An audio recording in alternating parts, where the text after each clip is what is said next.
지난달 월간고신 생명나무, 우리가 새벽기도 교재로 사용하고 있는 그 책에 교회와 국가의 관계에 대한 몇 편의 글이 실렸습니다.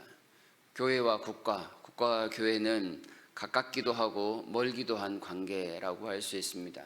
국가라는 제도권 안에 교회가 존재하면서 국가의 권위로부터 교회가 보호를 받습니다. 그리고 그 나라를 위해서 교회는 또한 많은 일들을 합니다. 교회가 곧 국가가 될 수 없고 국가가 곧 교회가 될 수는 없습니다. 그러나 교회와 국가는 적당한 긴장관계 속에서 각자의 역할들을 성실히 감당할 때 이 사회가 아주 유기적으로 돌아가게 됨을 볼 수 있습니다. 예수님께서 이 세상에 왕으로 오셨습니다.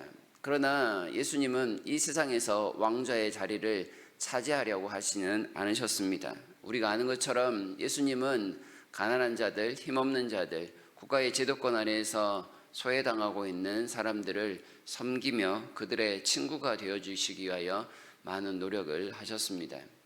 그러면서도 예수님은 여러 가지 국가적인 의무를 행하는 모습을 보이셨습니다. 성전세를 내시거나 가이사의 것은 가이사에게 라는 말씀을 통해서 국가를 향한 의무를 다할 것을 또한 이야기하셨습니다. 비록 권위를 가지고 있는 위정자들 또한 지도자들을 비판하긴 하셨지만 그들의 권위 자체를 무시하지도 않으셨습니다. 우리가 바라고 있는 하나님의 나라는 이 세상 가운데 임하는 나라는 아닙니다. 우리 사회가 하나님의 나라로 완전히 바뀔 수 없다라는 그런 말입니다. 우리가 몸담고 있는 이 사회는 사회이며 국가는 국가입니다. 이 세상은 사탄이 권세를 잡고 있으면 그들이 우리를 오히려 방해하고 회방하는 그러한 실정입니다. 이러한 상황은 예수님 다시 오실 때까지 더 악해졌으면 악해졌지 나아질 리는 없을 것입니다. 하나님의 말씀이 그것을 우리에게 가르쳐주고 있기 때문에 그렇습니다. 이런 상황에서 교회는 국가를 어떻게 볼 것인가? 권세를 가지고 이 세상에서 모든 것들을 다 할 듯이 그 권위를 휘두르는 위정자들을 어떻게 볼 것인가? 잠깐 생각해 보는 시간이 되었으면 좋겠습니다. 말씀을 드리는 것처럼 교회는 국가의 권위를 결코 무시하지 않습니다. 국가도 하나님께서 세우신 하나의 기관이기 때문에 그렇습니다. 사회의 질서를 바로잡고 또한 세상의 악을 행하는 자들을 징계하기 위한 목적으로 하나님께서 부여하신 권위입니다. 오늘 본문 1절과 2절에 각 사람은 위에 있는 권세자들에게 복종하라. 권세들에게 복종하라. 권세는 하나님으로부터 나지 않음이 없나니 모든 권세는 다 하나님께서 정하신 바라. 그러므로 권세를 거스르는 자는 하나님의 명을 거스름이니 거스르는 자들은 심판을 자취하리라 말씀을 하고 있습니다. 국가의 권력이 교회가 원하는 대로 성도가 바라는 대로 항상 움직이는 것은 아닙니다. 오히려 우리의 바람과는 반대로 움직일 때가 훨씬 더 많습니다.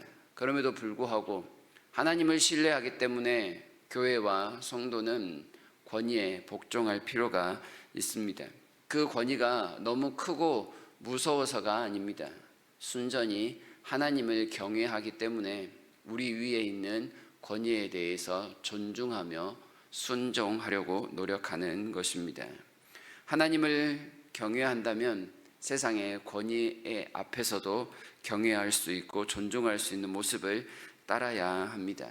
하나님께서 그들에게 맡기신 일이 있기 때문인데요. 4절에 보시면 그는 하나님의 사역자가 되어 내게 선을 베푸는 자니라. 하나님의 사역자라는 말까지 하시면서 이 세상 권위가 하나님의 손 안에 있음을 분명히 이야기합니다. 물론 세상 권세는 교회를 보호할 책임이 있습니다. 그러나 항상 선을 행하는 것은 아니지요. 그러한 권위에 빠져서 악을 행할 때가 훨씬 더 많은 경우를 역사를 통해서 살피기도 합니다. 그러할지라도 하나님 때문에 순종하는 교회의 모습을 우리가 노력해야 하는 것이죠. 만약 국가와 위정자들이 잘못을 저지른다면 그럼에도 불구하고 교회가 무조건 따라야 되느냐? 그건 또 아닙니다. 교회와 성도는 바른 소리를 할 수 있도록 용기를 내야 합니다.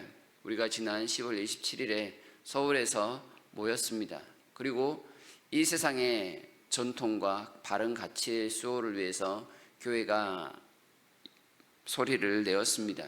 많은 비판도 있었지만 국가가 잘못하고 있는 부분에 대해서는 바르게 그러한 의견 개진을 할 수 있는 모습이 교회에도 필요하다라는 것을 보여준 상황이었습니다. 교회와 성도는 하나님이 정하시는 그 한계 안에서 순종하며 복종할 의무를 간직하는 것입니다. 하나님을 경배하는 그 상황을 벗어난 국가의 권위라면 거기에 대항할 수 있는 것이 우리가 간직한 신앙의 모습인 것이지요. 하나님을 회방하거나 배도하게 하는 권위에 온전히 순종하는 그것은 성도답지 못한 어리석은 행위가 되기 때문에 그렇습니다. 우리 선배들이 과거에 신사참배를 거부하고 또한 성경에 나와 있는 다니엘과 세 친구가 신상에 절하는 것을 거부했던 것처럼 국가 권력에 대한 복종은 하나님을 섬기는 그 범위 안에서 이루어져야 될 일이라는 것을 우리가 분명히 알아야 합니다. 그렇다면 교회는 국가를 위해서 어떻게 해야 되는가? 당연히 기도해야 할 책임이 있습니다. 디모데전서 2장 1절에서 2절까지 그러므로 내가 첫째로 권하노니 모든 사람을 위하여 간구와 기도와 도고와 감사를 하되 임금들과 높은 지위에 있는 모든 사람을 위하여 하라. 이는 우리가 모든 경건과 단정함으로 고요하고 평안한 생활을 하려 함이라 라고 말씀을 합니다. 교회는 이 나라를 위해서 그리고 위정자들을 위해서 기도할 책임이 있습니다. 국가가 교회를 위해서 선한 일을 행하고 위정자들이 바른 권위를 사용할 수 있도록 교회는 선한 감시자의 역할을 감당하는 겁니다.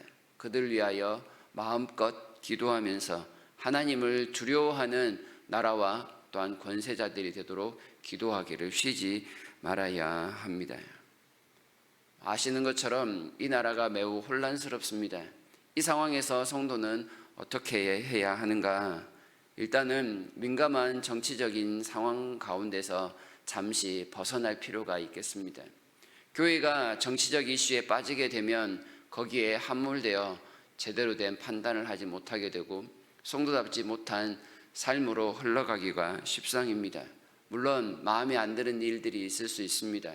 괴로운 상황이 생길 수 있습니다. 그럼에도 불구하고 이런 때일수록 성도는 더욱더 성도답게 하나님의 말씀 앞에 엎드리는 지혜가 필요할 것입니다. 정치뿐만이 아니라 이 나라가 당하고 있는 경제적인 위기 앞에서 사회적으로 외교적인 여러 가지 문제 앞에서 그 모든 답답한 심령을 하나님 앞에 가져오는 지혜가 오늘 우리에게 필요할 줄로 압니다. 그리고 더 나아가 이러한 안타까운 상황들을 보면서 우리 스스로가 이러한 선한 정치에 참여할 수 있도록 노력해야 할 것입니다. 사회의 문제가 보인다면 내가 먼저 하나님을 향한 바른 양심과 바른 가치를 가지고 그 문제에 뛰어들 수 있는 용기와 또한 그러한 자질들을 준비할 필요가 있을 것입니다. 그래서 불신자들에게만 이 모든 문제를 맡기는 것이 아니라 하나님을 경외하는 내가 혹은 우리의 가족이 그 일을 행할 수 있도록 응원하고 준비하는 일에 열심을 내는 모습으로 나아가야 할 것입니다. 우리의 자녀들에게 그러한 꿈을 심어주는 것도 우리가 해야 될 아주 중요한 일들 중에 하나입니다. 교회와 성도는 이렇게 나라가 힘들 때일수록 기도하는 그런 중심을 잡아야 할 줄로 생각합니다. 교회가 나라를 섬기는 일에 있어서는 더욱더 열심을 내되 민감한 사항에 대해서는 한 발 물러서서 기도하며 또한 하나님의 선한 역사를 기대하는 모습으로 기다리는 것이 필요할 줄로 생각합니다. 이 나라가 안정이 될 수 있도록 그리하여 우리가 하나님을 예배하기 좋은 환경이 만들어질 수 있도록 기다리는 그런 지혜도 필요하겠습니다. 하나님의 뜻이 온전히 드러날 수 있도록 좀 더 마음을 모으는 그런 모습이 우리 가운데 나타났으면 좋겠습니다. 그리고 이러한 혼란스러움에도 우리가 예배드리는 일에 마음을 먼저 모아야 할 것입니다.